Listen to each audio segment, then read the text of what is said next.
Health tips for every day, for everyone. From Dr. Mims.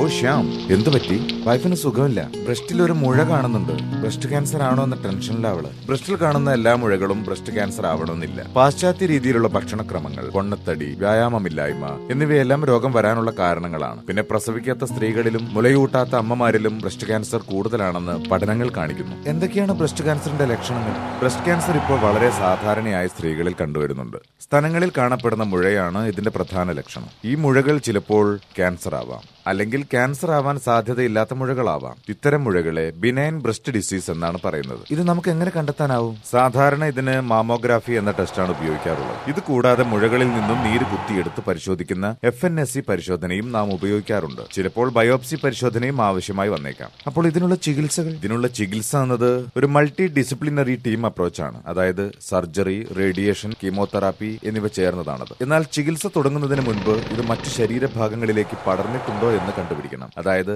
കക്ഷത്തിലെ കയലകളിലേക്ക്, ചർമ്മത്തിലേക്ക്, എല്ലുകൾ, ശ്വാസകോശം എന്നിവിടങ്ങളിലേക്കെല്ലാം വ്യാപിച്ചിട്ടുണ്ടോ എന്ന് മനസ്സിലാക്കേണ്ടതുണ്ട്. എന്തൊക്കെയാണ് ഡോക്ടർ ഇതിനുള്ള സർജറികൾ? ബ്രസ്റ്റ് മുഴുവനായും നീക്കം ചെയ്യുന്ന സർജറിയാണ് മാസ്റ്റക്ടമി. ആദ്യകാലങ്ങളിൽ ഇതായിരുന്നു ചെയ്തു വന്നിരുന്നത്. എന്നാൽ ഇപ്പോൾ മുഴയും ലിംഫ് നോഡ്സും നീക്കം ചെയ്യുന്ന സർജറി, അതായത് ബ്രസ്റ്റ് കൺസർവേഷൻ സർജറി, വളരെയധികം പ്രചാരത്തിലുണ്ട്. എന്താണ് ഡോക്ടർ ബ്രസ്റ്റ് റീകൺസ്ട്രക്ഷൻ സർജറിയുടെ ഗുണങ്ങൾ? ബ്രസ്റ്റ് നീക്കം ചെയ്യുമ്പോഴുള്ള പ്രശ്നങ്ങളും മാനസിക അസ്വസ്ഥതകളും ഇതുകൊണ്ടുണ്ടാകില്ല. പക്ഷെ ഇത് കഴിഞ്ഞാൽ എന്തായാലും റേഡിയേഷൻ വേണ്ടിവരും. ബ്രസ്റ്റ് ക്യാൻസർ പുരുഷന്മാരിൽ വരാൻ സാധ്യതയുണ്ടോ? ഉണ്ട്. പക്ഷെ ഇതിന് വളരെ ചെറിയ ശതമാനം സാധ്യതയേ ഉള്ളൂ. അതായത് മൊത്തം ബ്രസ്റ്റ് ക്യാൻസർ പേഷ്യൻസിൽ 0.5% താഴെ മാത്രമേ പുരുഷന്മാരുള്ളൂ. ഇതിന് പാരമ്പര്യവുമായി വല്ല ബന്ധമുണ്ടോ ഡോക്ടർ? തീർച്ചയായും. ആകെ കാണപ്പെടുന്ന ബ്രസ്റ്റ് ക്യാൻസർ രോഗികളിൽ ഏതാണ്ട് 5% മാത്രമേ പാരമ്പര്യമായി വരുന്ന ബ്രസ്റ്റ് ക്യാൻസർ ഉള്ളൂ. എന്നാൽ സാധാരണക്കാരെ അപേക്ഷിച്ച് ബ്രസ്റ്റ് ക്യാൻസർ ഉള്ള രോഗികളുടെ അടുത്ത ബന്ധുക്കൾക്ക് 2 മുതൽ 10 മടങ്ങ് വരെ അധിക സാധ്യതയുണ്ടെന്നാണ് പല പഠനങ്ങളും കാണിക്കുന്നത്.